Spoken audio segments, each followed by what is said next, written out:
record. All right, over to you, Steve. Please introduce yourself.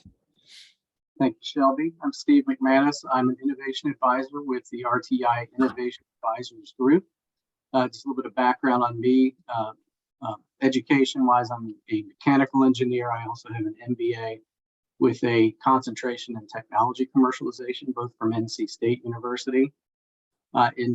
Before coming to RTI, most of my career has been in industrial business and market development, specifically commercializing new advanced material technologies, such as a self-reinforced composite material and a controllable fluid.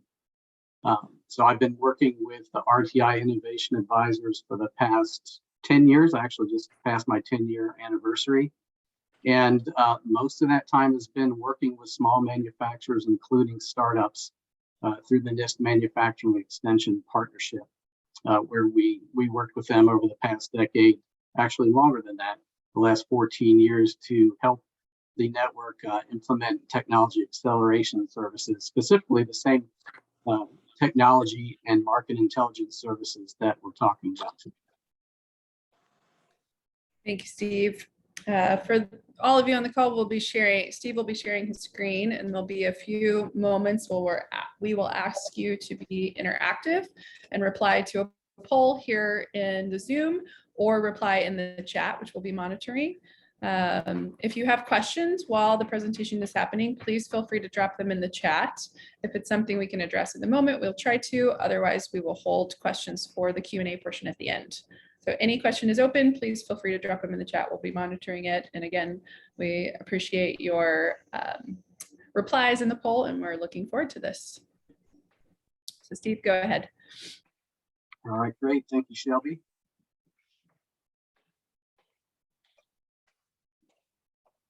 Can everyone see my screen? Yep, thank you. All right, great. As Shelby mentioned, the topic for today is improving commercialization success with marketing technology intelligence. First, a little bit of background on RTI and RTI Innovation Advisors, for those of you who are not familiar. RTI is a large leading not-for-profit research institute headquartered in the Research Triangle Park area, North Carolina. That's the Raleigh-Durham area. We got our start back in the 1950s with a focus on improving economic or developing the regional economy in North Carolina around technology and the technologies available through the 3 research universities, UNC, NC State, and Duke, that are in the area. But since then, our mission has gotten much broader. Today, our mission is it's a global mission to improve the human condition by turning knowledge into practice and leveraging science for the global good. So within the Innovation Advisors Group, of course, we have RTI's mission as well, but a little bit more of a focus for the Innovation Advisors in working with clients in the area of innovation and technology commercialization to provide insights into products, services, and technologies that have meaningful business and human impact. As a large research institute, RTI is involved in many areas of science, but one of those areas is definitely sustainable energy.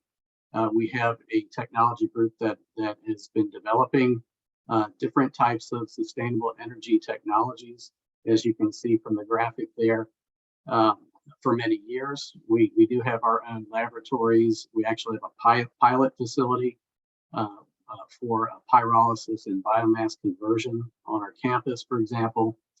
And we pursue basically a lot of large-scale projects with commercial clients, as well as with the federal government, such as the Department of Energy. An example program that we're running right now is the ARPA-E refueling carbon neutral liquid fuel development. The name of that program is Refuel.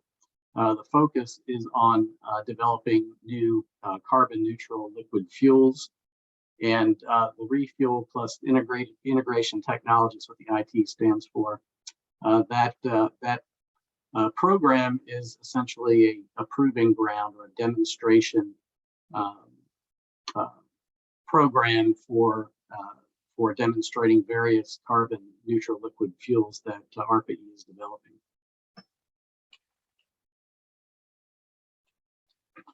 And within our group, the innovation advisors, where Taylor and I work, as I mentioned, we focus on technology commercialization and innovation. And specifically, we work in three different areas of that. One is more at the front end of innovation strategy. So we conduct projects around foresighting, exploring alternative futures, and developing technology roadmaps, things like that. We also help clients develop their internal innovation capabilities. In the middle is insights, and that's essentially what we're talking about today.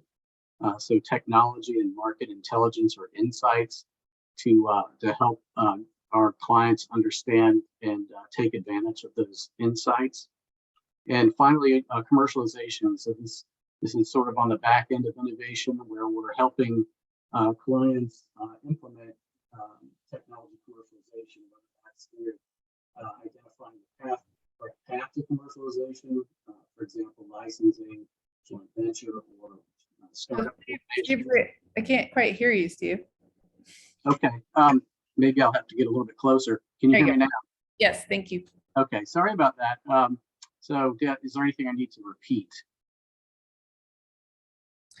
No, I think we're okay. You were on insights to commercialization. Yeah, commercialization. As I was saying, that involves helping clients understand the right path to commercialization, whether it's licensing your technology, or forming a joint venture, or forming a startup, as well as implementing that strategy. So that involves connecting our clients to partners with product development, contract manufacturing, prototyping services, as well as channel partners that can facilitate getting to market.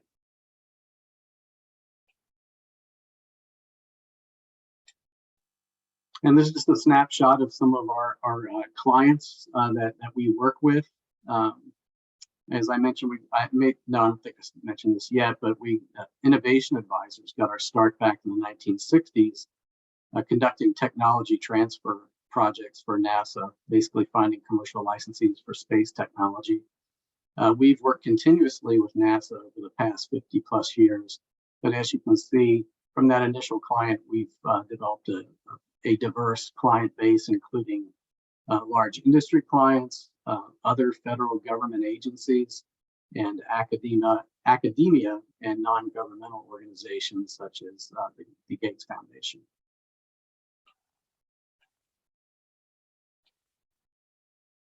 When you look at the various climate tech domains, we've been working in various areas of climate tech and sustainability for more than a decade.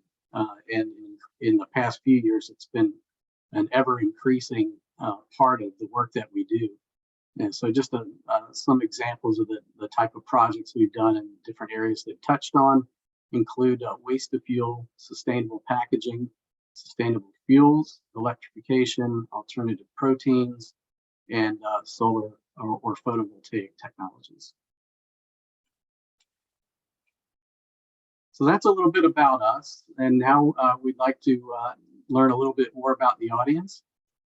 And so with that, we have a poll question for you. Yeah. Here we go. And that question is, what climate tech sector is your startup from?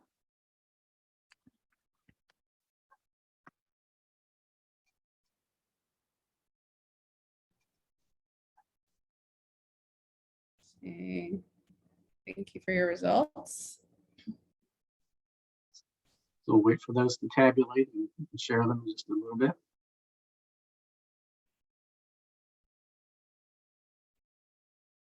Lots of others. Curious what that sector may be.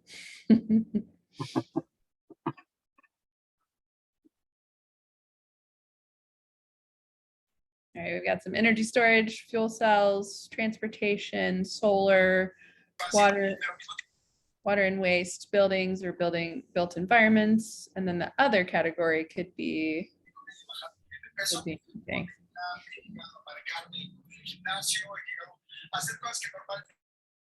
Oops. All right. So a nice cross section, it sounds like, within the audience. All right, that's great. Are they still coming in, Shelby? Yes, and then a few people, I think they're just reconnecting.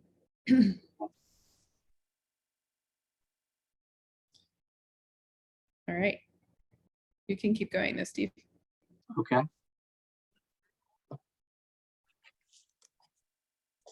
Next poll question, how old is your startup?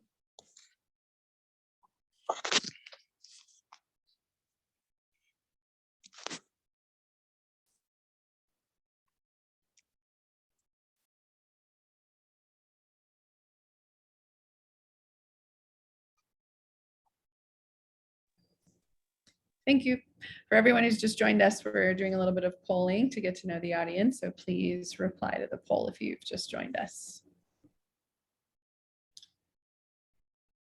Looks like we've got a range here too of super early and, oh yes, thank you, Josh. Early morning typos, forgive me, please. Over 5 years. So for those of you who've been around for more than 5 years, yeah, so it's got a good range here too. Great. Should we move to the next poll question? I think we got one more. Go for it. Oh, sorry, this is a post in the chat. So instead of a poll question, if you can just type your answer in the chat, we'll view your responses and share a few of those. So what are you hoping to learn today?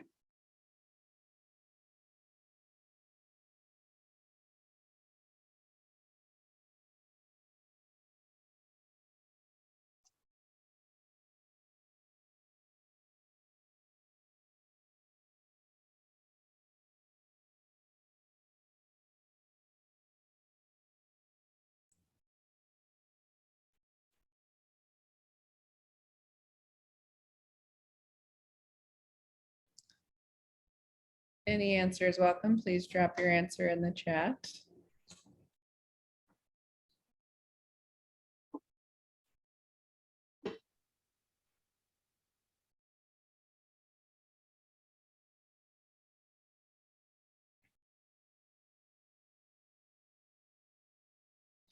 If you don't want to mention it in the chat, you're welcome to speak freely.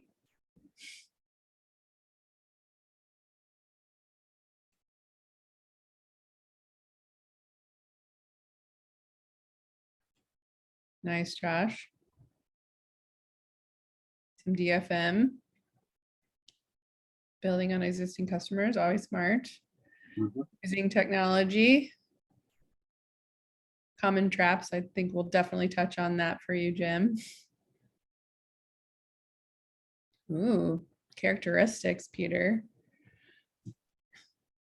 Oh, and just market intelligence in general, also a very good interest. How to use market intelligence effectively. Thank you, Alex. Oh, cost analysis. It sounds like a manufacturing readiness level to me. Setting and selling prices. Yep, that one's going to be a good theme right there.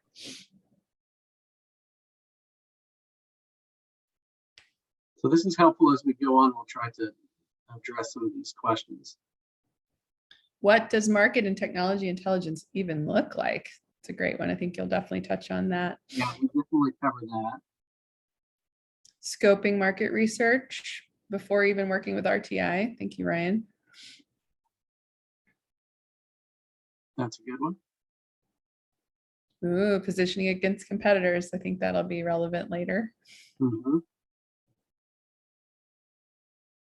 Okay. Testing, great. Well, this is some great feedback. Appreciate it. And we'll, as we're going through this, we'll certainly try to address as many of these as we can, either during or after. We do have some time after the presentation to revisit some of these. Okay. Go for it, Steve. Okay. I didn't know if they were still coming in. Yeah, still seeing a few more. I think we'll definitely hit on these. That's great. Okay, so the next section, Taylor's going to provide a little bit of just kind of background on the current state of climate tech investing. Yeah, so we've been, keeping an eye on this area, as I'm sure all of you have been as well. And we just kind of want to highlight some of the exciting things that we have noticed. So first, Larry Fink, the BlackRock CEO, is a huge investing firm, and he had a quote from about a year or two ago saying that the next 1,000 unicorns will be involved in climate tech. And I really think that this is speaking to the fact that people are taking this really seriously right now for a lot of different reasons. And there's a lot of investment and a lot of interest in these, hard to do climate tech solutions. So there's a lot of opportunity, basically, is what we're seeing. This is well exemplified by the number of climate tech unicorns that have been appearing in the recent years. So even in just between 2021 and 2022, we've seen over 10. They've ranged from solar to EVs to batteries, nuclear, carbon capture. So some like Sila and Arcadia are recent ones, I guess, that I'm personally familiar with, but they really span the gamut of really, deep tech solutions to these hard, challenging problems. There's a significant amount of funding available for climate tech startups. We're seeing huge increases from 2020 to 2021 in terms of the total amount of investment had doubled. That graph on the left over there, the actual deal size has been doubling from 2020 to 2021 as well. And then the DOE Loan Program Office, which, is targeting those really big scale up projects, has over $40 billion available in loan and loan guarantees. So there is a lot of money available out there for climate tech. Beyond this, there's some indicators that suggest that climate tech startups can be quite successful, even compared to all startups in general. So these are two cohorts that were followed by two different groups. So the climate tech group was followed by the IEA, or the International Energy Association. And then the All Startup Successes was, that was a cohort that was followed by CB Insights. And what they did is they followed them for 10 years and figured out which startups were acquired and went public, which ones were unicorns, or which ones, stayed private and were not acquired. And you can see on the left that the climate tech startups, 35% were acquired and went public, whereas for all startups, only 30 did. So climate tech is at least doing as well as all startups, and potentially maybe a little bit better. It's definitely a hard challenge, 100%, but there's some indications that, climate tech is really seeing the interest now. Obviously, there's a lot of indicators recently that the markets are getting a little weird. So we're seeing this in a lot of different ways. So, the IEA just put out its 2022 World Energy Investment Report, saying that climate tech in general is the investment for that is expected to exceed $1.4 trillion.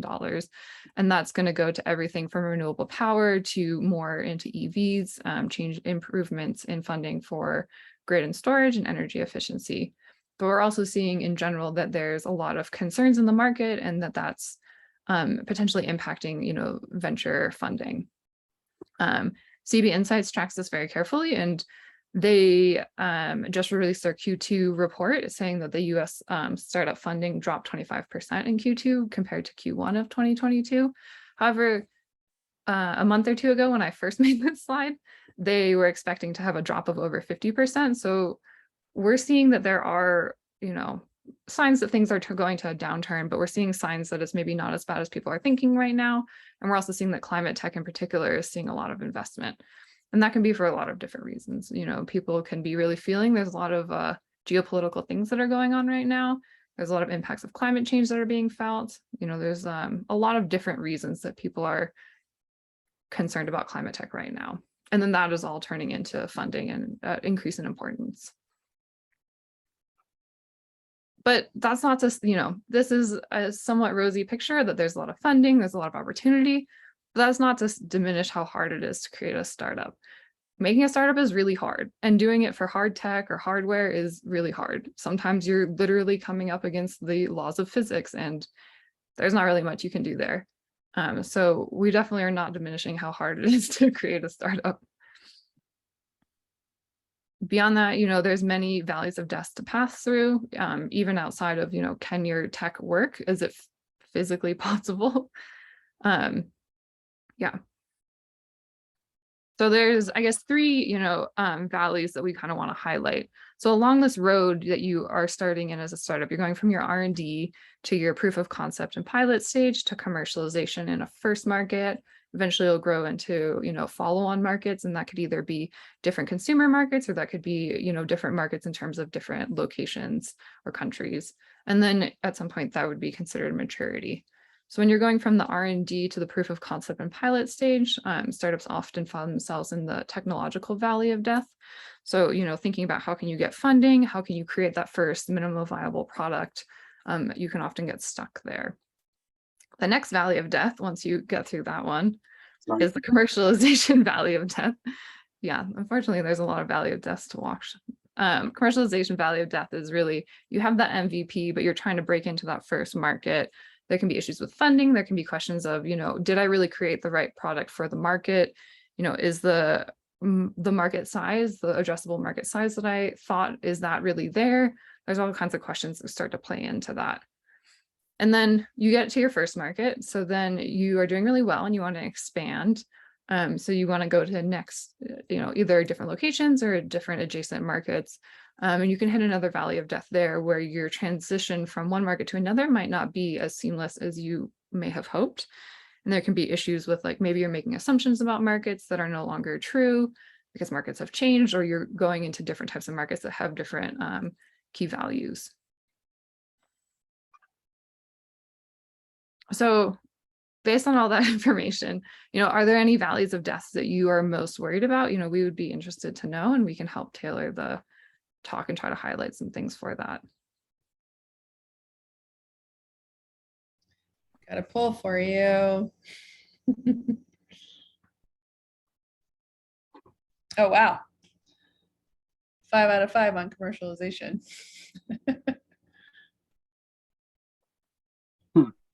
Coming in. That seems to be the hot one.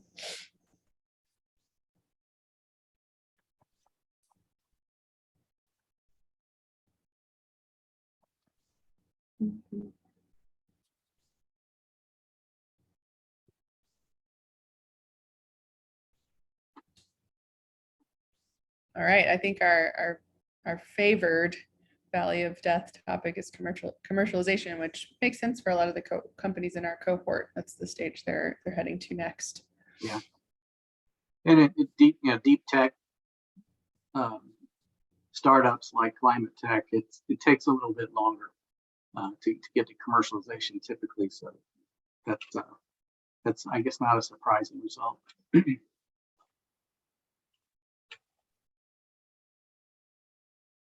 Do you want to go ahead? Go ahead. Yeah. So we're going to dive into this a little bit more and to get into really the nitty gritty. We have these values of death, but it's not just that you didn't make it across. There's, reasons, and they're unique, and they have different, ways to address them.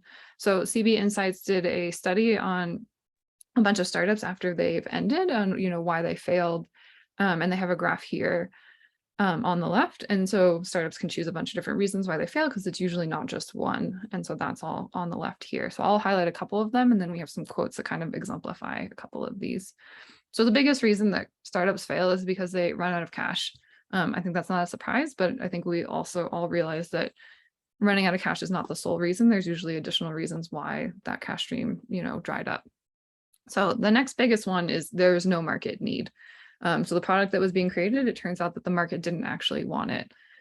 And one of the quotes that exemplifies this is this autonomous trucking tech startup, where they say, timing more than anything is what I think is to blame for our fortunate fate. They believe that their approach was right, but they got out competed. the market didn't uptake their solution.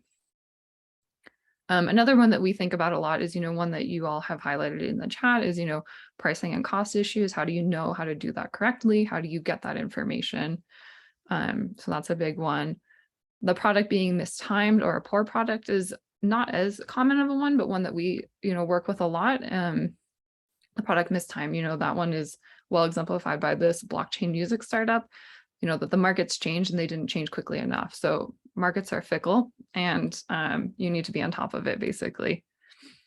That one also, I guess, is well exemplified by this Wow Air one, where the employees already felt like they didn't act soon enough, that they missed the boat on when that they would have been able to be successful there.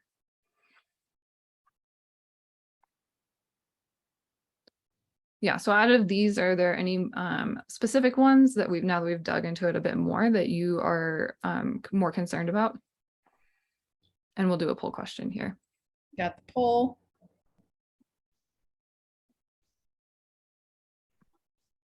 Oops.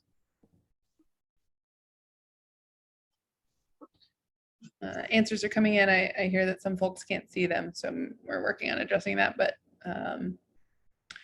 participants are responding. It looks like no market need is in the lead at the moment, followed closely by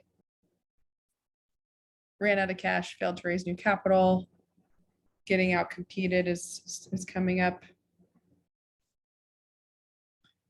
Not the right team is making a presence, and pricing and cost issues are the next ones behind. Looks like the top reason that folks are worried about is the fail to raise new capital so far and no market need.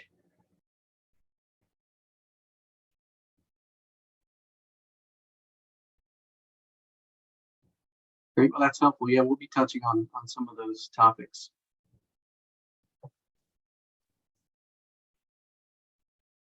Thanks, Alex. Alex says running out of cash seems like a symptom of some of the other options. That's true. Yeah, there's some overlap between some of those reasons for sure. Definitely.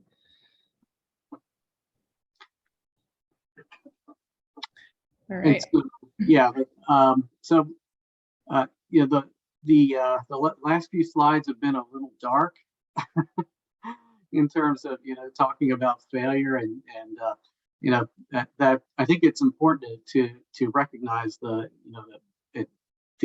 risks or the reasons for failure, but ultimately the good news is that there are ways to mitigate most of those risks. So we'll get into that, and market technology intelligence can both help mitigate many of those risks and improve your odds of success.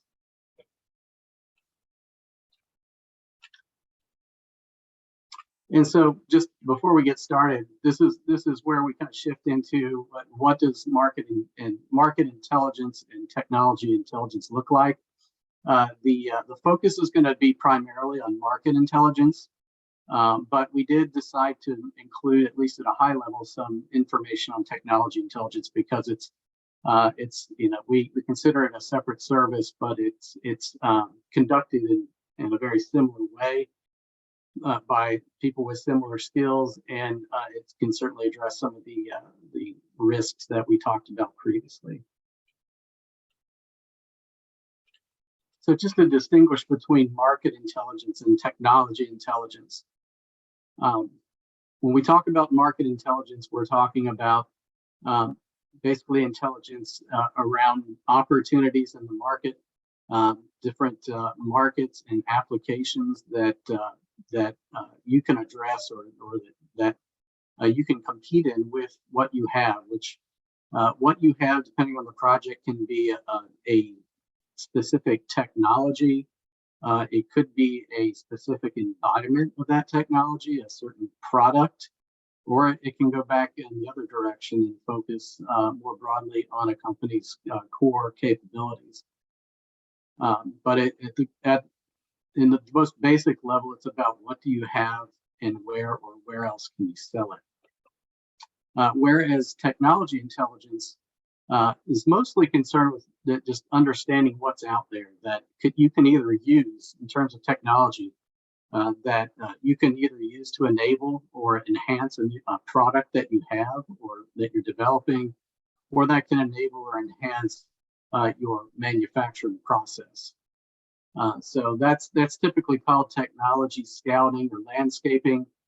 But there's an area of technology intelligence that overlaps with market intelligence in the realm of competitive intelligence, where in that case you want to know what the competitive technologies are that you need to be aware of. So that's a component of competitive intelligence, and of course, competitive intelligence also includes market intelligence as it relates to your competitors.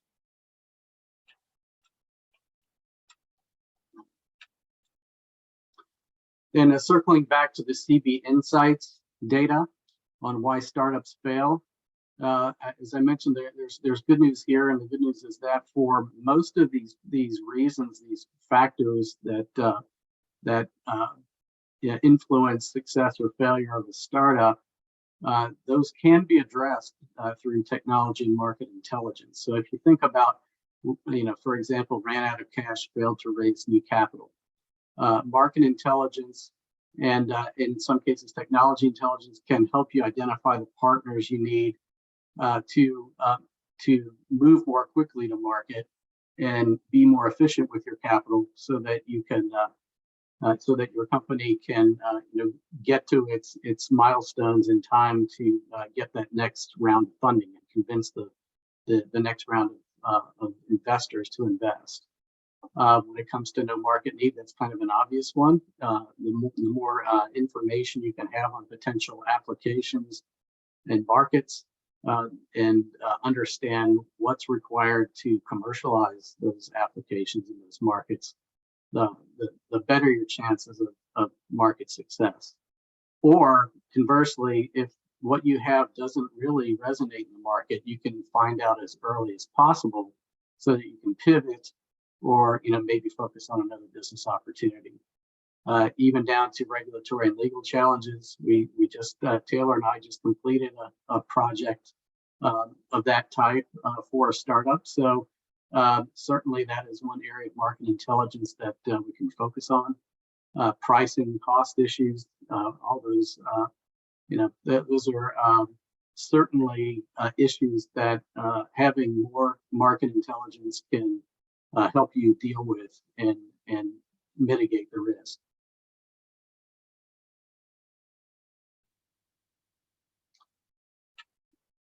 And so, we've been looking at up till now the startup community in terms of what issues lead to failure of startups. But the importance of market and technology intelligence is not just important for startups, but also for large companies in their R&D and new product development. So one example of this is a study that was done quite a few years ago by Robert Cooper and Elke Kleinschmidt for the Journal of Product Innovation Management. It's a very popular corporate R&D publication. And they did a study back in 1987 that looked at 10 hypothetical success factors that they had identified from prior research, and conducted a survey including 125 firms and 203 new product development efforts. And what they determined from that research was that there are the top two factors that contribute to new product success are, number one, having a great product, a killer app. There's no substitute for having a strong product. But just below that was proficiency in pre-development activities such as preliminary market intelligence, preliminary technical assessment, and detailed market studies. So they recommended in this study that management needs to recognize the importance of these steps and be prepared to devote the necessary resources, people, time, and money to see that they're carried out well.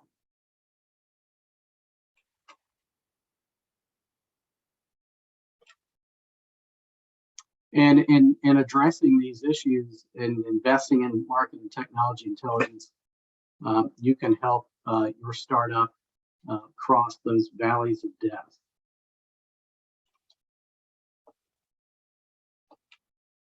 And so now we're going to get into what do these services look like? What is the process for what we call technology-driven market intelligence or technology intelligence?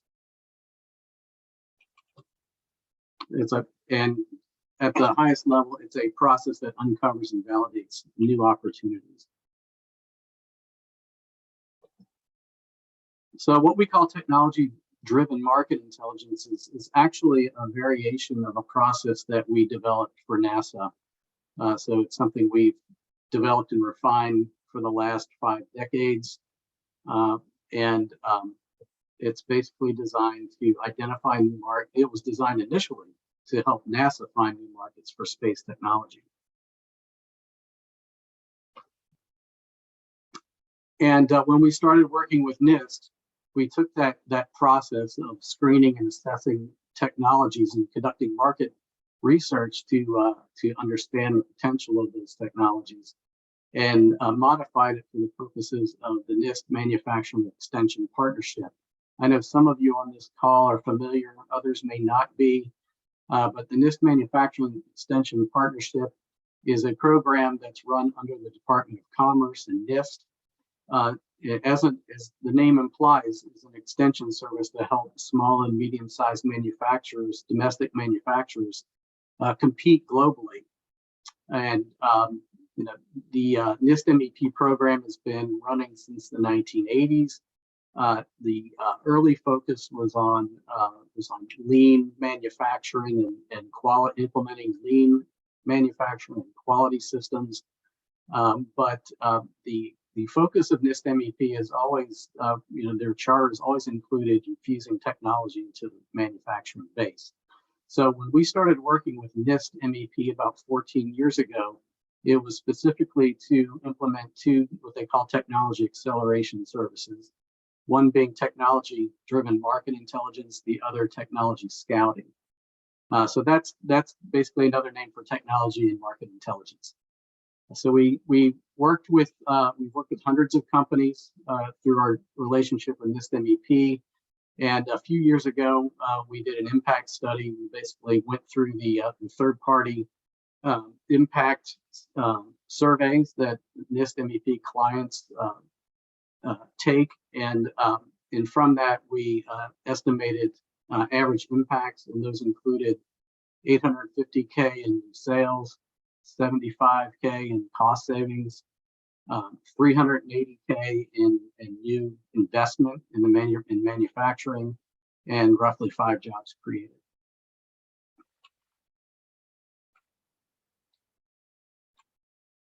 And when we talk about the valleys of death that exist that Taylor went through, TDMI is really focused on getting companies through those commercialization related or market related valleys of death. So the commercialization valley, as well as the follow-on market commercialization valley.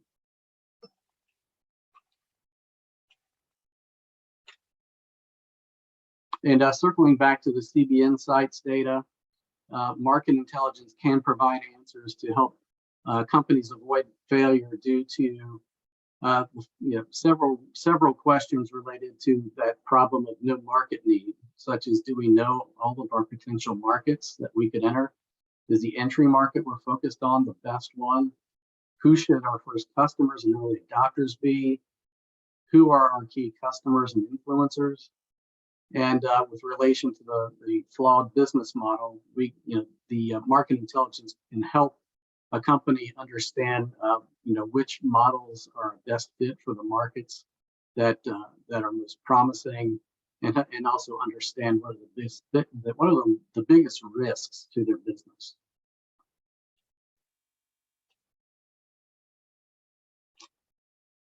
And I mentioned we've conducted hundreds of projects for various MEP centers across the country, and here are a few examples of those. So three examples, and first is with a startup, Mycronic Technologies. Mycronic had developed a novel evaporative purification technology, and in working with them, we helped them identify. They basically, there's so many applications for water purification. They were having trouble figuring out where to focus. So the TDMI effort helped them identify a key application that played to their technology's strengths. It gathered important information that ultimately informed the development of their product, and it also led to key connections and new venture funding. Actually, Mycronic is now in the Greentown Labs cohort in Massachusetts. Another example, this one from New York State, is Vive, which was formerly called Vital Bio. We worked through the New York MEP with them, and that was a very focused project. They came to us with a specific market they wanted us to vet, and so for their visible light disinfection product. So it's unlike UV, you can actually be in its presence while it's disinfecting. We focused on a key segment for them and conducted a lot of primary research to identify key leaders in the segment and validate the value proposition with them. And as a result of the connections made, they generated $130K in the first year in sales. Finally, Nalu Scientific, a client of the Hawaii MEP, used TDMI to target a new application for their fast analog to digital controller technology. Their initial application was in high energy physics. We were looking for other applications for that technology, and after scanning the opportunities, we settled on LiDAR. And as a result of the TDMI findings, Nalu pursued and won a phase 1 SBIR award with NASA to develop a specific LiDAR application around atmospheric research. Nalu then came back to us a second time, and we did another TDMI study focused on medical imaging applications, PET scanning to be precise, and they used the findings from that TDMI to win a $263K grant with NIH.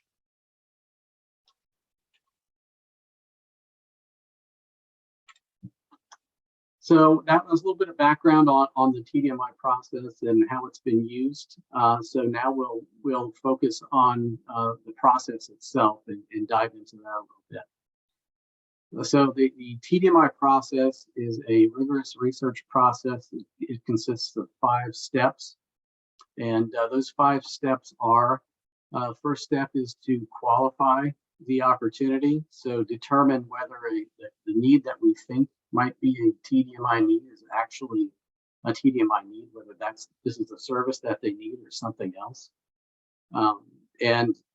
So we'll ask some specific questions to understand what their need is, what their research priorities are, and how they'll use the findings, and use that information to if it looks like a good fit, scope out a project and determine the level of effort and ultimately submit a proposal. If the proposal is accepted, the first step in the actual project is step 2, where we meet with the client and conduct a detailed needs assessment during the kickoff of the project to understand in depth what the client asset is from a technical standpoint, as well as market and application standpoint, and also gather important information on the understand their information priorities, what they need to know, and how they intend to use it, and also what a successful outcome would look like. So once we've gathered that information from the kickoff meeting and the needs assessment, we then develop the initial research strategy and use that initial strategy to identify potential opportunity spaces, and then start to, in step 3, we conduct research to understand those opportunity spaces and gather important information, capture that information, and then periodically share that information or findings with the client. So an important part of this process is the fact that we engage the client throughout the process. We don't just conduct a project and conduct a kickoff meeting and then come back at the end of the project and report out. There are several touch points along the way where we share our interim findings, and we'll get client feedback on that. That helps make sure that we're staying on target and meeting the client's need. Also, in those meetings, the client will help us narrow down and focus down select to the subset of market opportunities that look most promising, so that we can then dive down and deeper into those opportunities. As we get closer to the end of the project, we switch from research mode to analysis mode, and that's where we'll switch to using business tools such as the SWOT analysis and other business analysis tools as necessary to synthesize and the information and convert the findings into conclusions and prioritized opportunities. And the last step is to report out on our findings. We will build typically a PowerPoint slide deck that's text heavy, so it functions as both a report and a presentation that we are able to present, typically on Zoom these days, but it's typically a 2-hour session where we report out our findings. We'll profile the best opportunities that we found and recommend specific actions that the client can take to pursue any opportunities that meet their criteria.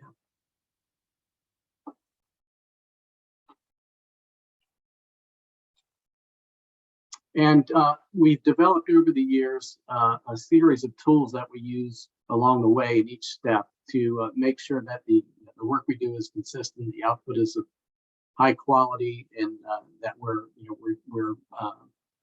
doing all the things that we need to do to deliver a good result. So that starts at the qualification stage, where we use what we call a right and ready qualification tool that has those key questions that we talked about to understand, is this the right service? What does that service look like for this client? What is the scope of that service? And then in the needs assessment kickoff meeting, we have a 4-page needs assessment form that asks detailed questions about what the client has in terms of technology, what they know about the markets already, how they believe their technology or product idea, depending on the focus, stacks up against the competition, and ultimately what information, what insights are they really looking for out of the research. And during the research phase, we'll use tools such as the mind map that you see to the right. I'd be interested to see, if you feel like entering in the chat, whether you've used a mind map or not. But that is a go-to tool for us. It helps us build out our initial research plan, as well as capture our research findings, share those findings with the client as we're checking in on our periodic touch points. And at the end, it's one of the deliverables that we deliver to the client, along with the slide deck of the final presentation. And then, as I mentioned, during the analyze stage, we use business analysis tools such as SWOT, PESTLE, and other business analysis tools to analyze our findings and ultimately convert the findings into recommendations and profiles of key potential customers or partners. And we put that information in the final presentation and finally deliver a PowerPoint with our key findings and recommendations to the client, actionable recommendations.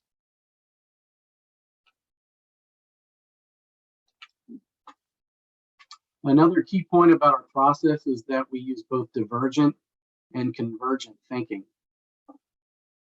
So what do we mean by that? We'll go into that in a little, and we have an example of divergent thinking that we'll go through in just a bit, but at the highest level, divergent thinking is it's brainstorming, ideation, associative thinking. Initially, there are no wrong answers. You're just capturing ideas and branching off of those ideas, and sort of free associating to capture, our basically our imagination and open-minded thinking to identify the full range of potential opportunities that exist. And we do that for a period of time until we've captured a large number of potential opportunities.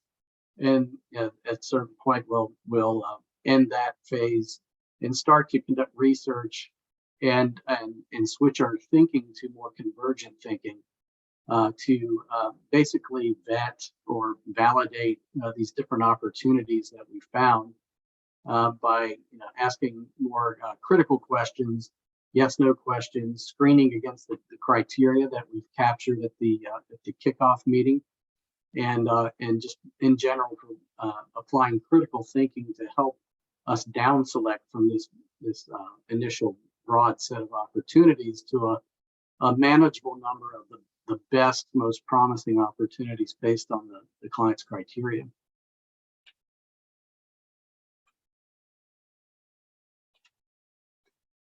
So divergent thinking is a process that requires us to think broadly about the company's assets, key features, and functions, and also what benefits might exist for users in different markets and applications. So we'll give you an example from an actual project that we conducted for NASA. And well, sorry, no, I'm jumping ahead a little bit. This first example is actually just a hypothetical example of a company whose key asset is the ability to manufacture vessels that contain high volumes of fluids at high pressure. So when we think about how to identify applications and markets for a company that has that core asset, it's helpful to kind of split that into two different lines of thinking. One being which applications or markets have a need for containing high volumes of fluids, and then separately considering which applications or markets require handling high pressures.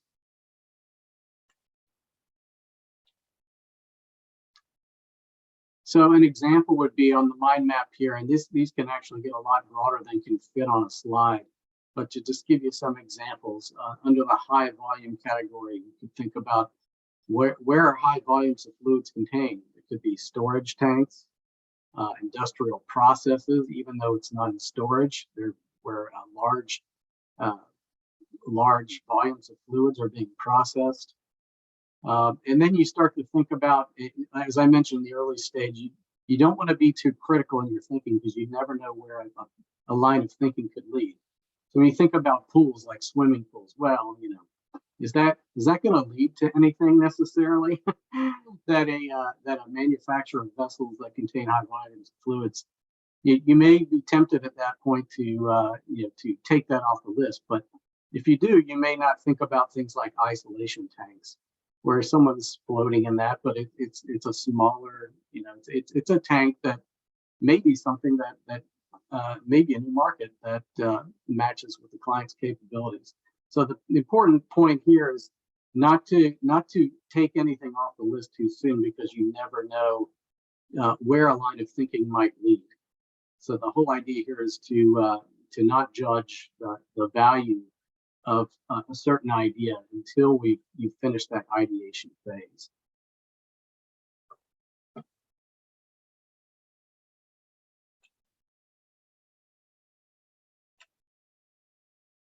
And we have a couple of examples of where we've worked with clients to answer specific questions, and that have ultimately helped a client avoid some of the pitfalls that we discussed previously. One example was a client, Meday Electronics, which asked us, are there applications for our product in any market? And specifically, Meday's question was around piezoelectric actuators and haptic applications.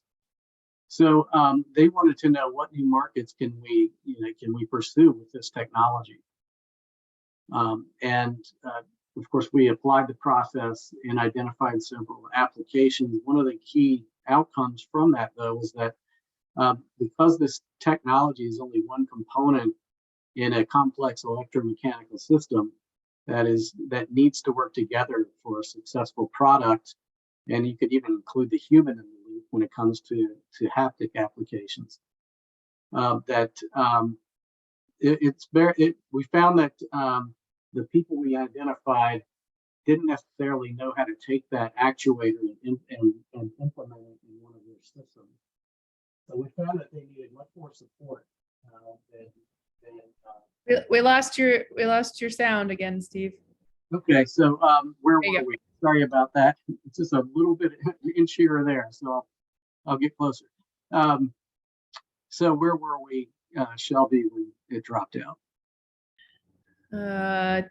It wasn't too long. We just barely lost you when I stopped you. Okay, all right, good. So I was talking about the fact that when we engaged the market to understand what it would take to pursue some of the applications of interest, the key finding was that they can't just order a haptic device and integrate it. There's a lot of support and hand-holding that needs to take place with the product development function, or they need to find, product developers or system integrators with unique expertise that can kind of help the end client develop their application. And we didn't find any clearly defined roles in the current value chain. So it was something that they would have to build in order to be successful. So in the end, we recommended that Meday find a partner that has those capabilities before pursuing those markets, and also made some key introductions with a medical device, basically a medical simulation company, training and simulation company. So that was a discussion that continued after the project. But the key point is that Meday was thinking they would sell their product the way they always have, and they realized that business model would not work. So back to one of the reasons for failure, being a flawed business model, the TDMI helped them understand what that business model needed to look like to be successful.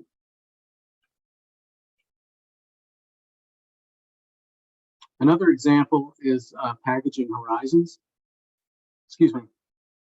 And Packaging Horizons had developed, a new NFC chip-enabled security bag. So you could basically use an NFC chip-enabled phone to gather all the information necessary for maintaining chain of custody, for example, in secure transfer applications. So when we connected with them through the MEP, they were already a little bit far along in their development process. So they had already developed an alpha product and an associated app.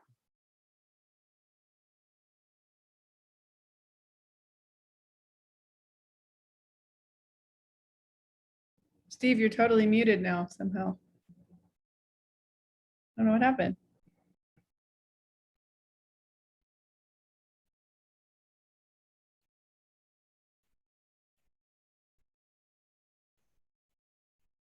Okay, can you hear me There back? you go. Yes. We just switched over to another mic, which I think Okay. was the same mic. I don't. You'll have to. Anyway, Yeah. I'm glad you hear me now. Okay, hopefully. All This right. So, as I was saying with Packaging Horizons, this was a company that had developed a new product to a certain extent, and they came to us thinking that we would find a lot of great applications where they had a unique advantage. And what we found when we engaged the market and tested the proposition was that it turned out incumbent technology that provided most or all the benefits that they were looking to offer, such as barcodes and QR codes, which I think most people realize you can use on your phone today and transfer the same information. We did find there were some potential advantages in the application here or there, but it didn't really add up to a strong business case. So based on our findings, they basically stopped development of that product. And this is from the client. They believe they avoided more than $75,000 in cost in a year of time wasted in basically because they found that there actually was no market need.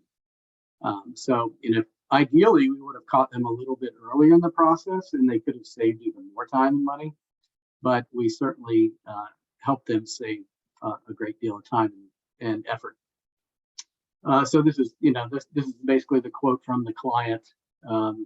So he's saying, of course, they would have spent resources trying to roll out to no avail. So it's important to know these things as soon as possible, and these things are knowable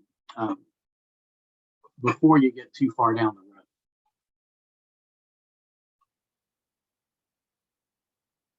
Okay, this is where we're going to walk you through an example.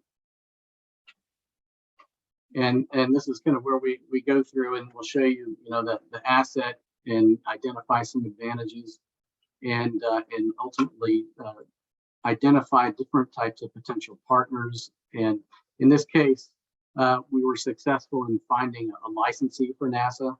So we'll kind of walk you through that process. But as we're doing that, we're providing you an illustration, and then we have some questions for you for the chat. So this NASA example, in this example, NASA had developed a new high-strength aluminum alloy, and it was, the assets and the advantages of the asset are listed there: high strength, high wear resistance, and most notably, improved strength at high temperature. That was really the key differentiating aspect of this new technology. It's actually why they developed it for space applications. So, the question is, what are the applications that might benefit from these features? And you can think about, obviously where they all come together in this Venn diagram. You probably got a pretty strong value proposition, but it also, as we pointed out, it helps to approach the opportunity from different perspectives, so you can identify the full range of potential licensees for this technology. So with that example, we have a question for you in the chat. What is a key feature or function of your core technology? So feel free to just enter in the chat if you like. And the idea here is to get you thinking about, breaking down your particular technology you're offering into specific features or functions that might be of interest to a customer in a certain application.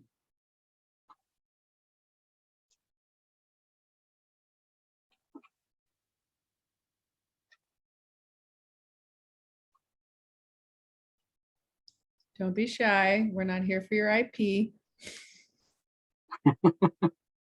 don't have to tell us how.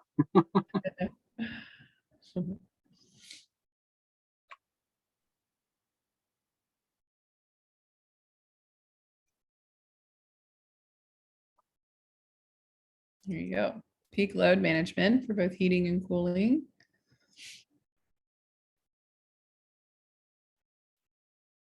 Thanks, Taylor. High power density.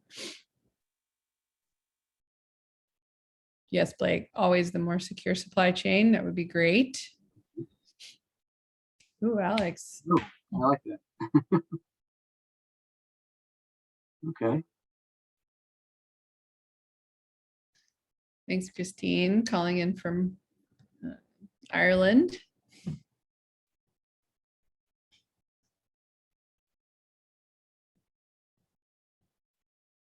So these are great. These are value propositions or elements of a value proposition that can be tested individually or in combination through market intelligence.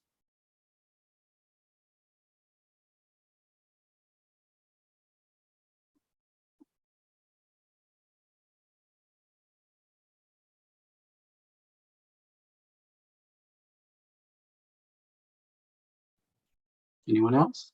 I think that's it for this audience is quiet today. I think they're just absorbing what you're sharing with us. Yeah, if we got a few, that was great. So we appreciate that. Mm-hmm.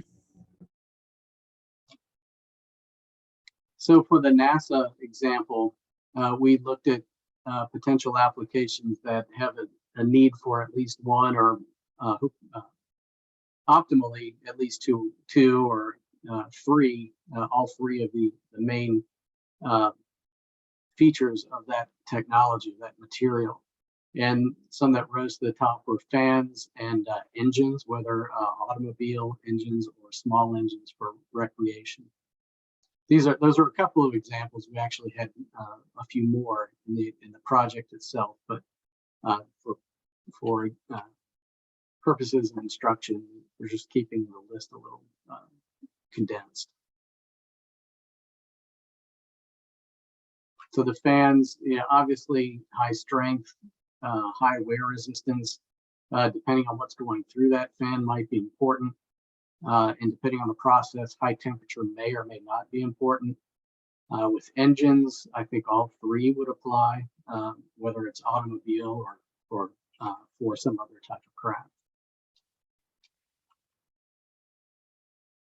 So when you think about your technology, what is another potential market or application? We know you've all got applications and markets that you're currently focused on, but can you think of another potential market or application for your technology?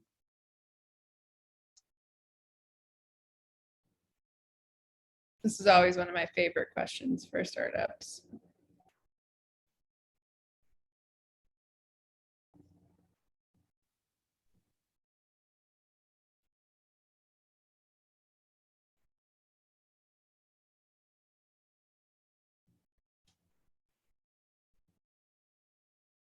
Yep, Alex, nice. Great.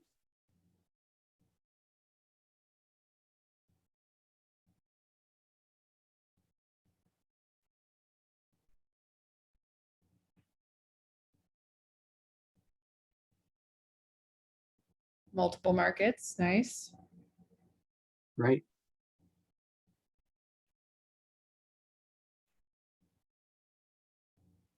Still looking, totally acceptable.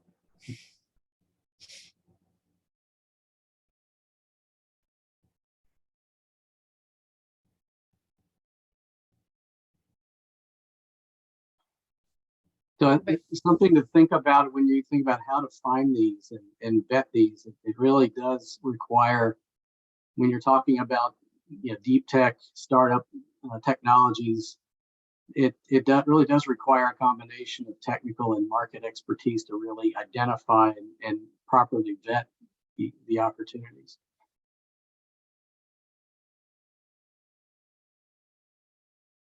Same is true for space technology, of course.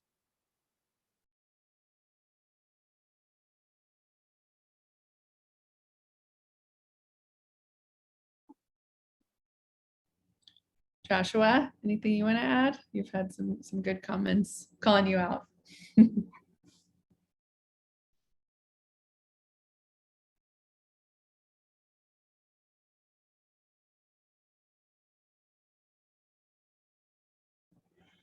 Multifamily residential market, tough one. Good one. Mm-hmm.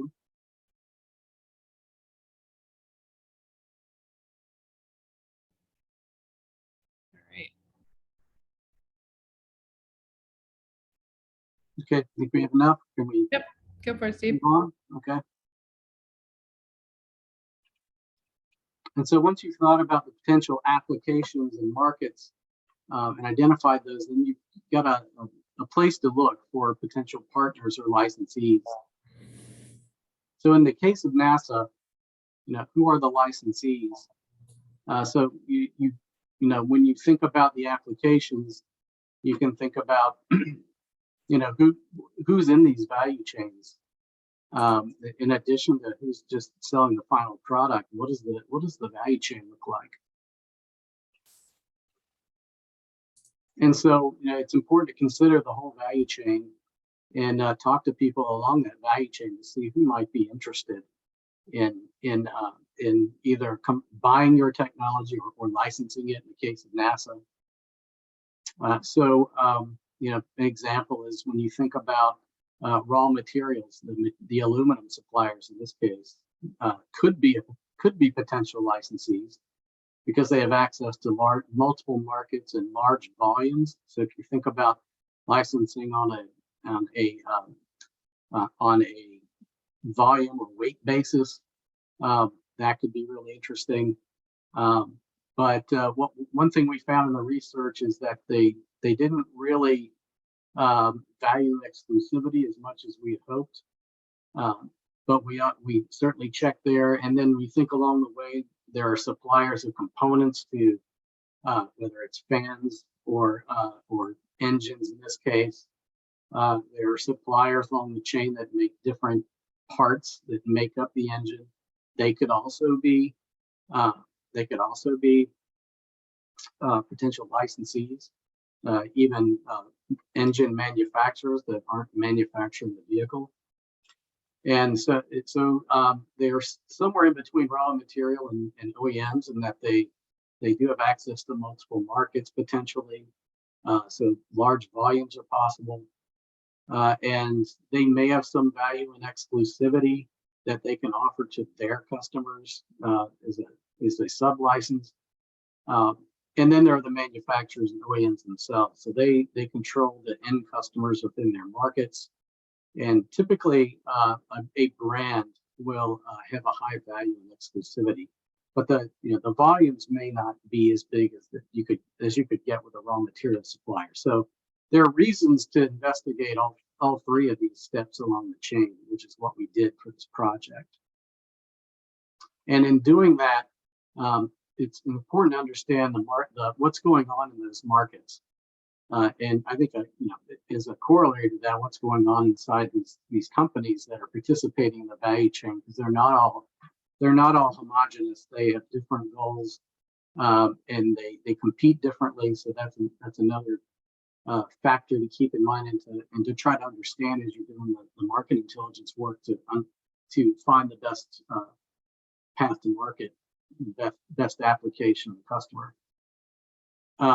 So the best way to do that, so of course we conduct those secondary research to find those companies and learn enough about them to vet them and determine whether to approach them. But ultimately, it's primary research that gives us the level of understanding we need to ultimately find the best opportunities.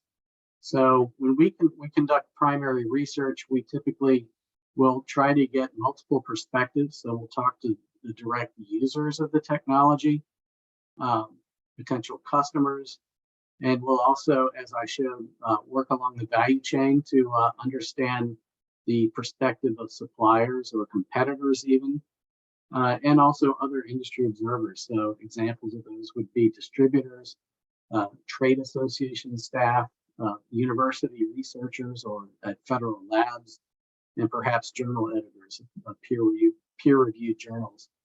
So we try to get multiple perspectives on the dynamics of the market to understand where the opportunities might be, and the players that might be the best path to market.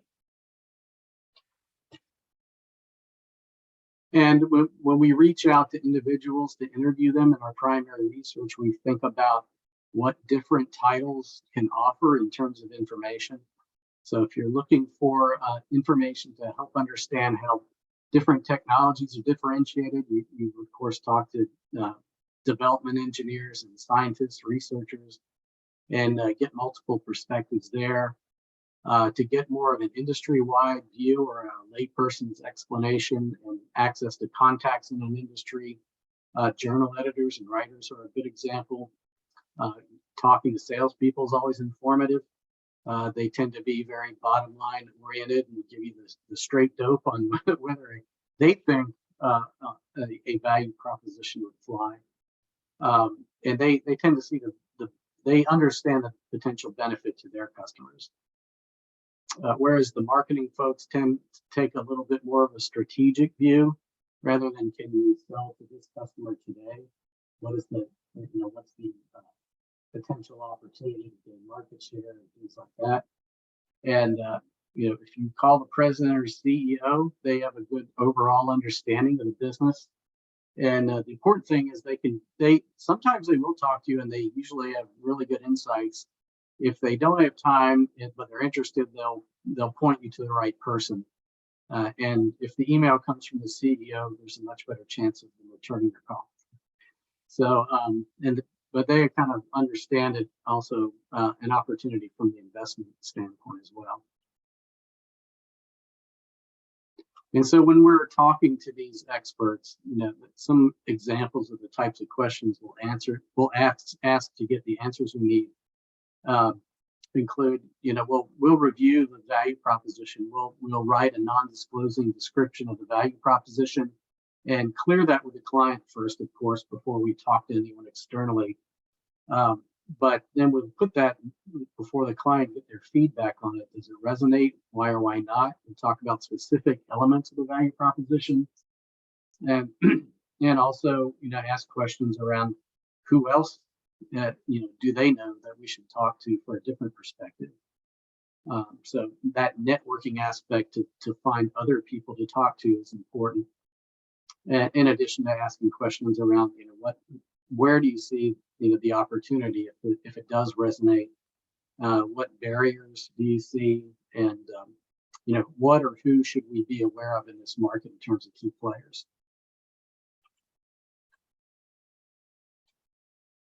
So getting back to the NASA example, we looked through the value chain, and as I showed we identified potential licensees in the alloy supplier space, in engine and component suppliers, and also OEM manufacturers of vehicles. And what we found when we did the primary research was, as I kind of hinted at earlier, was that when we talked to the alloy suppliers, they were reluctant to offer too much exclusivity because they wanted to sell to everyone, but that sort of dilutes the value of having a patent. So we didn't find in this case that the suppliers knew how to use exclusivity in a sophisticated way, let's say. Whereas when we talked to the OEMs, they saw the value in licensing a technology because they knew how they would use that in the market, right, to differentiate their product versus the competition. And for the company that ultimately took a license for this technology, that was Bombardier, which at that time manufactured the Evinrude product. And they, in addition to valuing having a differentiated product in being able to offer a two-stroke engine in what has become a four-stroke technology market. So basically the competition had gone to four-stroke to comply with expected EPA emission regulations that they knew were about to come out. But this technology enabled their engines to operate at a high enough temperature that they would get more complete combustion, and it reduced their emissions. So they avoided having to retool their factories for four-stroke technology while offering a differentiated product. But to find that opportunity, we couldn't have found it if we weren't actively calling lots of people and learning more about the dynamics of the market that might drive a company like Bombardier to value a technology like this high strength aluminum alloy. So we have another question for the chat for you. Who could be potential licensees or partners for your potential product?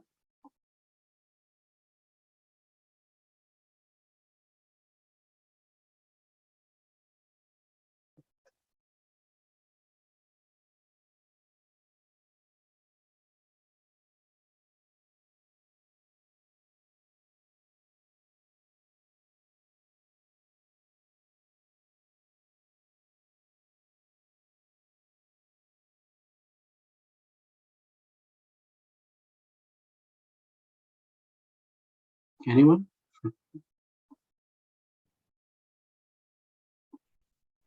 Okay. Maybe they're not there yet, the development.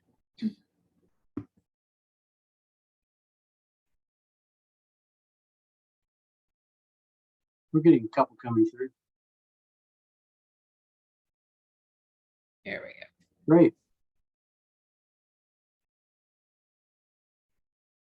So we've got manufacturers, suppliers.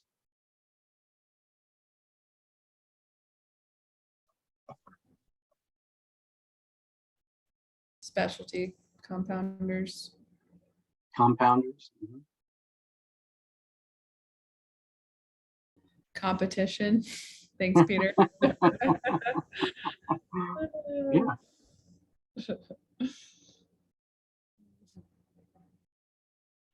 That's an important point, that just because they're a competitor doesn't mean that there's not some way that you can work with them. I think that was your point, Peter.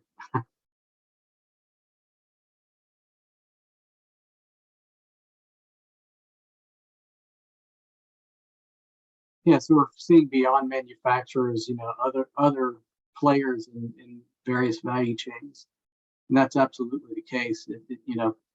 It can depend on a certain company's strategy, so whether they'll value a technology more than competition.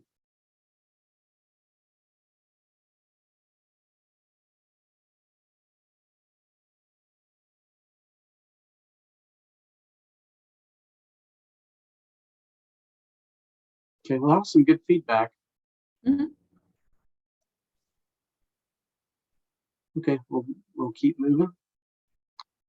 So when we talk about, this is just an example of getting back to the Micronic example of how a TDMI project was able to connect a company to new partners and identify strategic partners that are a good fit.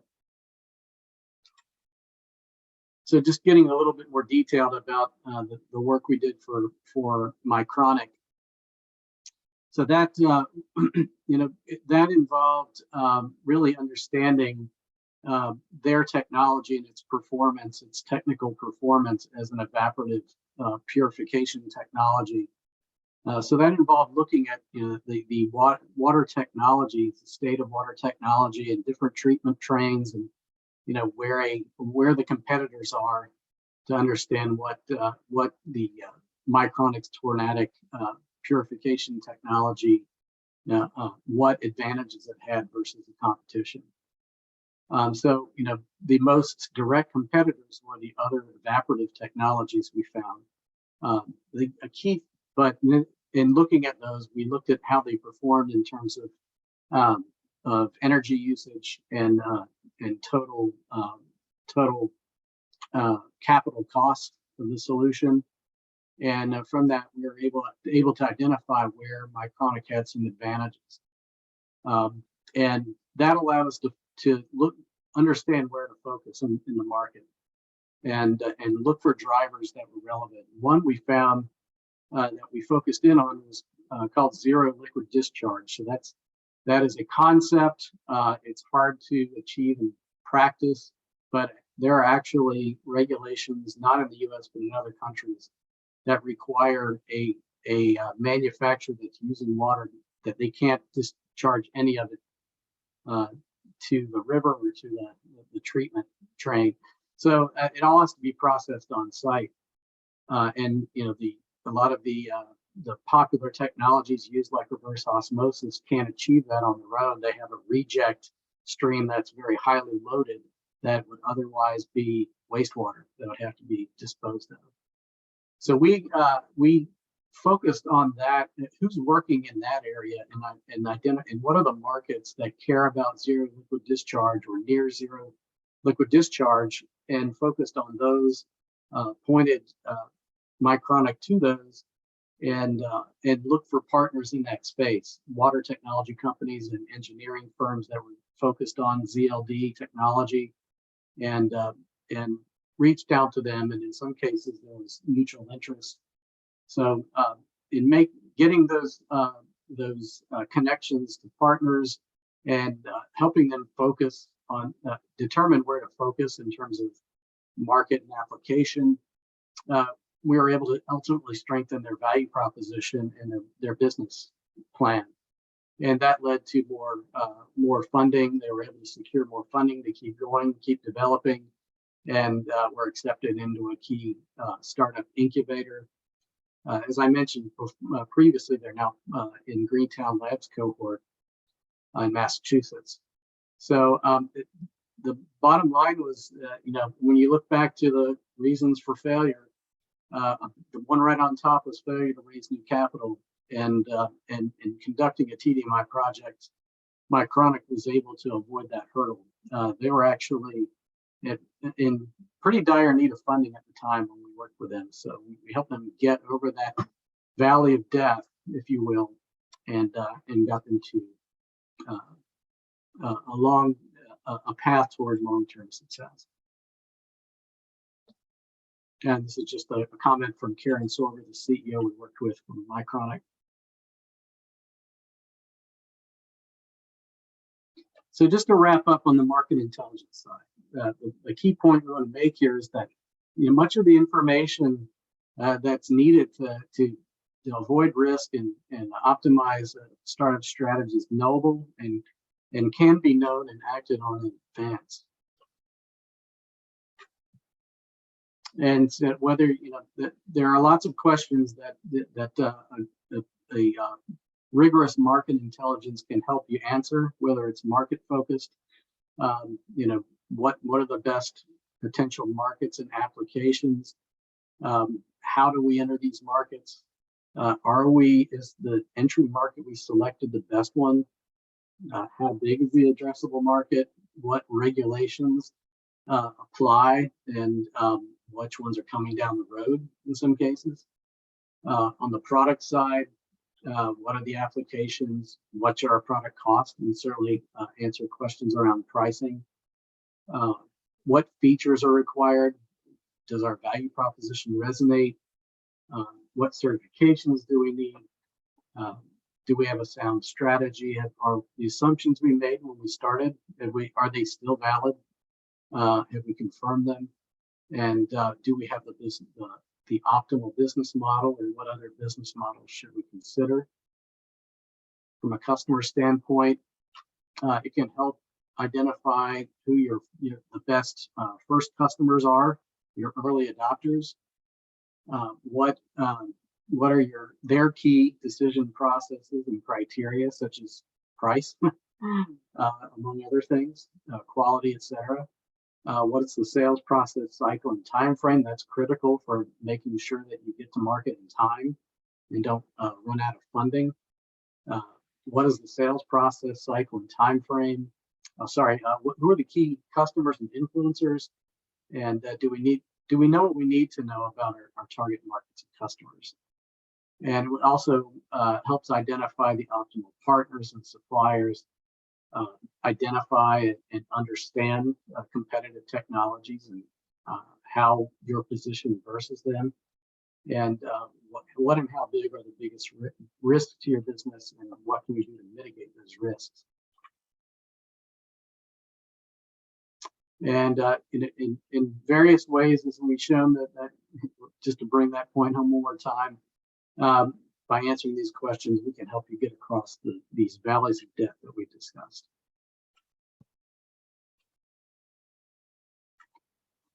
Okay, so we're getting pretty close to the end here. I've got a little bit more information. This is a high-level overview of technology intelligence. So we'll touch on this at a very high level, but I hope you understand that how the technology intelligence process works and what kinds of questions it can answer. And again, it's around finding solutions to product or process issues to enable, in some cases, a new product or process. And an important point to make, getting back to the reasons for startup failure, a few of those are listed here. And technology intelligence can provide the information you need to find solutions to key needs and insights into the competition, so that you can mitigate those risks. So some of the information that we can provide, for example, to prevent a startup from getting out-competed. Have we chosen the right partners or suppliers? Are new technologies available that can strengthen our value proposition? If you've got a poor product, there may be competitive, well, it can help you understand what else is out there, so you know how you stand, where you stand versus the competition from a technology standpoint. And also, are there technologies or partners that can help you bring pricing or cost into line by superior technology or just having a lower cost? So another poll question for you. Have you scouted for technology to support your startup?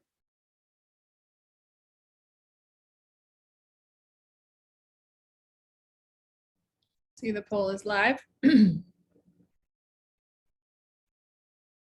some answers coming in. Looks like quite a few are yes. There's a few preliminaries. Yeah.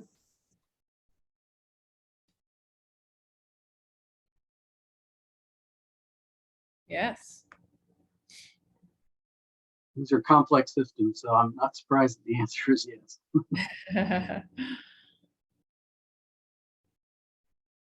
Yeah, quite a few.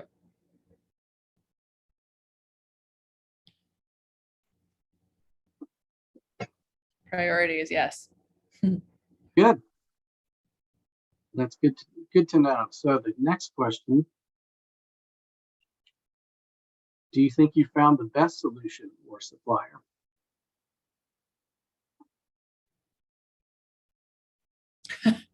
Immediate no. It's starting to even out a little bit.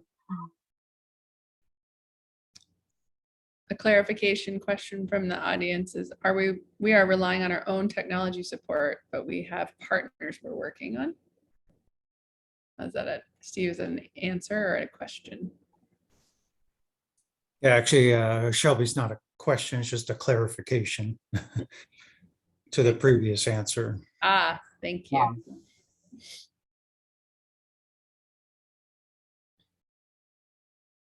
So there's still quite a few that are unsure in the supplier solutions, which is, I think, pretty normal. Mm-hmm.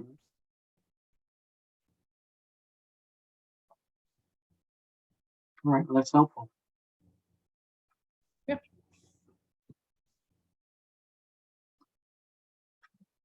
Okay, so just getting into technology intelligence or technology scouting. When we think about technology intelligence as it's applied to finding solutions for your product or process, we call it technology scouting. And so that's really what we're talking about, what I'm going to go over in the next few slides. But it's all about identifying the best solutions for a given problem. And like technology-driven market intelligence, we follow a detailed, rigorous research process. And it's, I'll walk through it here. There's some similarities. First, there's that pre-qualification step where we meet with the client to understand their need and understand whether technology scouting is a good solution, and if so, what are the particular needs for that client, and what is what does that mean in terms of the level of effort? So we can pull together a proposal, and then if the client accepts that proposal, the next step is a kickoff meeting, very similar to TDMI, where we conduct a needs assessment. The questions are a little different. It's about understanding the technology need. So there's quite a bit of detail around questions to understand, what are your technical criteria? Does that have to be lighter, or a certain certain sensitivity, if it's, say it's a sensor, those types of technical specifications. And there's also the business criteria. What volumes do you need? What are your cost targets? And are there other needs? Are you looking for a development partner? Steve, you're fading again. Yep, we lost you again. Okay, I'm sorry. I'm going to get. There you are. So I was at the kickoff meeting, the needs assessment. Yep. We're really looking for not just the technical criteria, the technical specifications that you need, but also the business criteria. How much do you need? When do you need it? What are your cost targets? And any other needs? Are you looking for just a technology that you can source, or are you looking for a development partner that can help you develop your solution? What is the nature of your need? Is it just a part, or is it a partner? So those are some of the key information that we gather at the start, so that we can design our research strategy accordingly. And in doing so, we're capturing also what you've already looked at, what you consider to be potential solution areas. So the solution area would be represented by this oval, and specific solutions are the dots. So the client always has some things that they've been looking at. We learn what they've learned up to now, so that we can leverage that information. But in the next step, we start to apply divergent thinking to understand where might the solutions be, and identify specific general solution spaces. So, for example, if we're looking for a sensor technology, a chemical sensor, that's one solution space. An optical sensing technology, that would be another solution space. And within those spaces, there would be companies or research entities with different solutions within those spaces. So we try to look at the problem from multiple angles to consider the different ways that a solution could be delivered. And that divergent thinking takes place for a while until we've got a good set of potential solutions. And once we get to that point, that's when we start to apply some a more critical or convergent thinking. And we involve the client in this process. So as we gather information to help understand how different solutions compare, we talk to the client, and typically we'll have a specific meeting where we'll ask them to help us down select to the solution sets that look most promising, so that we can spend the rest of the project really diving deep on those potential solutions. And that involves focusing on those targets, and that's where we'll engage with the solution suppliers to learn in depth what are the advantages and disadvantages. And that allows us to prioritize the different solutions based on the client's criteria that we gathered at the beginning, and ultimately recommend a small subset of what we initially considered.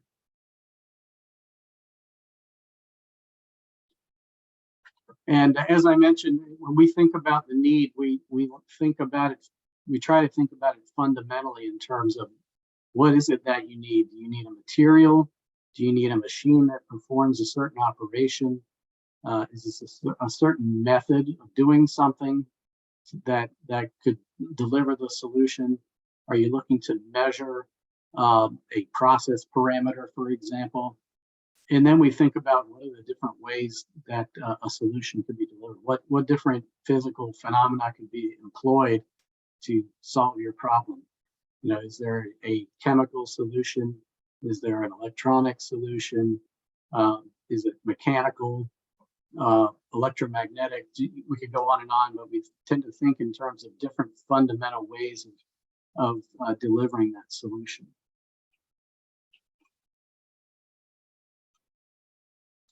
So as I mentioned, as we do the research, again, we'll use a mind map to capture our findings and explore different solution spaces. So the solution space is represented by this primary node. So in this example, we're trying to create a green fork product that's environmentally friendly, and there are different ways to get at that. So biodegradability or bio-based, natural fibers, or additives to traditional plastic materials. So in this case, you can see different specific solutions we've identified. And in some cases, we were able to determine early on that they're not viable. And as we look for fatal flaws so that we can take items off the list, and that allows us to focus in on the most promising solutions and learn what we can about those. And as we get to the end of the project, we've gathered the information we need to do a direct comparison. So we'll directly compare different solutions against the client's key criteria, their technical and business criteria. And an evaluation matrix like this allows for easy comparison between the alternatives. So it may, in some cases, point to a single best solution. In many cases, it takes a large set of solutions and condenses it down to a small, maybe 2 or 3 that look most promising, and then the client will engage the solution provider and figure it out from there.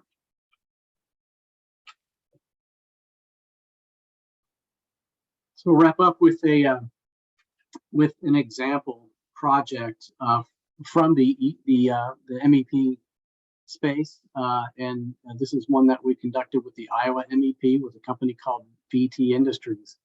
So VT needed to find a more reliable source of fireproof door cores. So they're a door manufacturer for commercial markets mainly. They had been sourcing their door cores, but were not happy with the quality or delivery. So they wanted to make those door cores in-house, but they didn't know how to, what is the right recipe and what are the right manufacturing processes to be able to do that. So we gathered their key criteria there. You can see the key requirements for passing flammability tests, et cetera, meeting mechanical, chemical, and thermal resistance targets, cost targets. They wanted it to be sourced from the U.S. and be hazardous waste, non-toxic, basically be somewhat green. So we went to work on that and looked through it at the different ways that we could deliver a fireproof performance in a door core, not just the material formulation, but also a process. And we identified 10 potential material formulation combinations. We developed an evaluation matrix to facilitate selection of the best candidates. And in a second phase, we drilled down into the best opportunities and found identified the manufacturing processes that were required to implement the material solutions we found in the first phase. So based on those results, VT had two solutions that they liked best. It's an interesting story because the first solution they chose, they ultimately could not come to terms with the supplier, so they went back to the research and chose the second best option, and that ultimately ended up being what worked out. So we had more than one viable option that we gave them. They commercialized one of those options and invested in a new manufacturing line, and now they're producing those cores internally.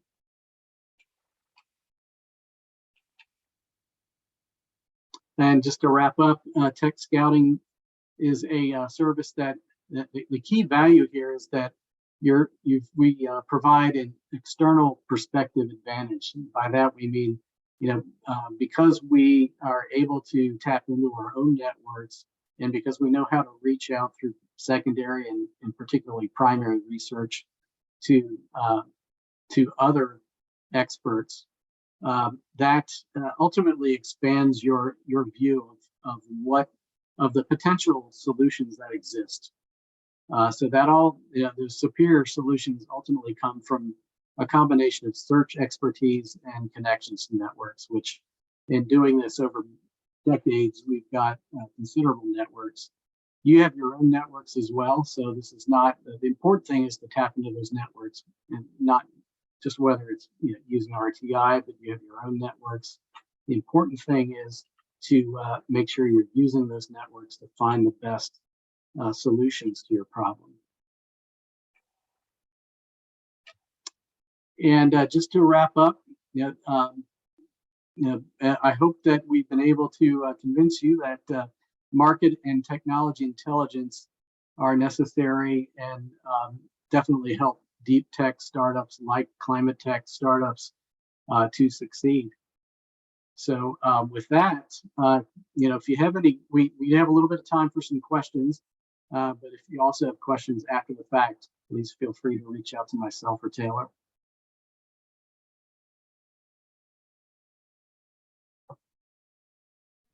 Thank you, Steve.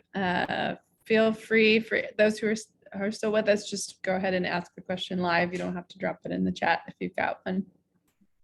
Yes, please. Steve, I'll kick it off, even though I get to talk to you all the time. Just a reminder, when you do a mind map and you find resources and you talk to an individual, do the people who have that research done then get to, they have access to that, and I'm assuming, and any contacts you've made are listed there. Am I correct on that? Yeah, so we'll include the most promising contacts in the PowerPoint presentation. But the entire list of everyone we've talked to is included in the mind map, which, we'll deliver a final version of that to the client at the end of the project along with the presentation. I just want to mention, in the project I've done with you, that can be the most valuable part of it, is because as a lay person, you just don't find them. Yeah, I appreciate that, and that's I wish more people would remember. We have clients that love to have that mind map, and they'll add to the mind map. It's a living file, and so they can certainly use it and add to it on an ongoing basis. And some of our clients really like that, and I think others sort of forget about it. It's kind of a shame because there's a lot of information there that can be leveraged over time.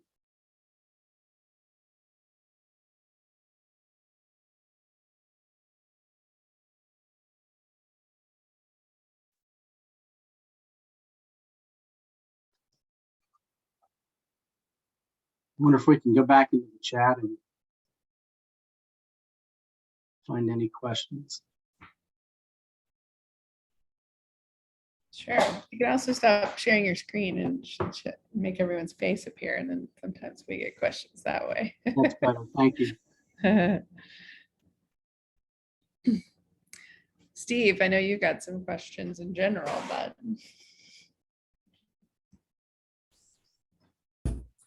Well, we used to have a group when I wasn't in the startup world that kind of handled this type of work. You had a team of people that would do expert interviews in the field. But I guess this is how would you do your pricing? I'm sorry, I missed the very beginning. If you covered that, then I don't want to have everyone repeat it. But how does it work? In terms of helping a company determine how to price? No, pricing for your services. Oh, okay. But if you already covered that, I don't want everyone to hear. No, we didn't. Okay. It really depends. So this is bespoke research, so it really depends on the scope of a particular project. Mhm. Just in general, a standard market intelligence project goes for in the 20K range. Okay, It can go a little higher than that, but we can also split it up into phases. okay.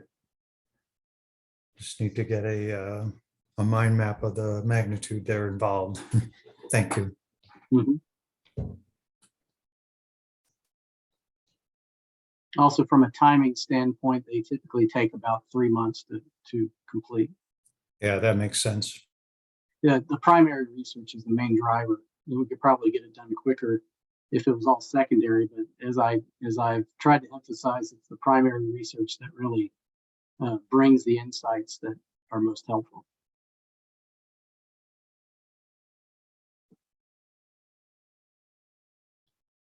Steve, how have you seen people use this with investors?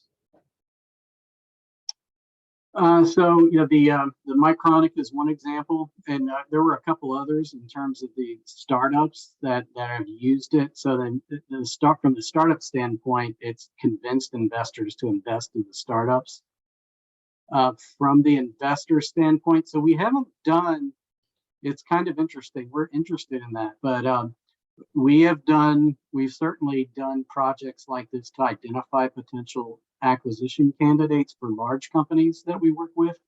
So more from a corporate M&A side. We haven't to date worked with a couple of exceptions. We have worked with a few venture capital firms from time to time. But we found that for the most part, they seem pretty confident in the networks that they have. And it's been kind of hard to get a whole lot of traction there unless they know about us from recommendation from just being in business and that. But certainly, we feel that this process, performed rigorously, whether it's from us doing it or someone else, has got value, and not just from the startup standpoint, but also from the investor standpoint in vetting different startups to invest in. Does that make sense? Yeah. We've got about 2 minutes left. If anyone's got one last question or statement, Taylor, if you want to close us out with the final RTI statement or anything else you want to add. I think the only thing I have to add is, I have been in the national lab system, so I have interfaced with a lot of startups there, and then I was in a startup as well. And I think this sort of neutral third party information is really helpful because when you're really in it, you maybe bring some biases in there that you kind of forget you have. And that can accidentally put some blinders onto you on things that you should be considering. And for me, having that kind of information of oh, this was a blind spot we had really enables you to move your tech forward without, getting caught in these pitfalls. So I think that's a key part that I have, seen being here so far, that can be helpful for startups in particular and companies in general. But Thank you. Steve, any last thoughts for the crew? Let's see. On top of the 2 hours that I would, I guess I just would like to just reemphasize that, if you have any questions about any of this content, I'm either myself or Taylor, or both of us, be happy to field those questions. If sometimes, right at the end of a long webinar, you may not have those questions, but as you're thinking about it later, in the evening or in the shower or whatever, they'll come to you and just, please reach out with any questions. We're happy to discuss any needs or answer any questions you might have about these services or processes. Steve, we'll hold on to the recording and share the deck with those who were able to make it, and appreciate your time, everyone. Thank you. All right. yeah, thank Bye. you. Thanks. All right. Take care. Thanks.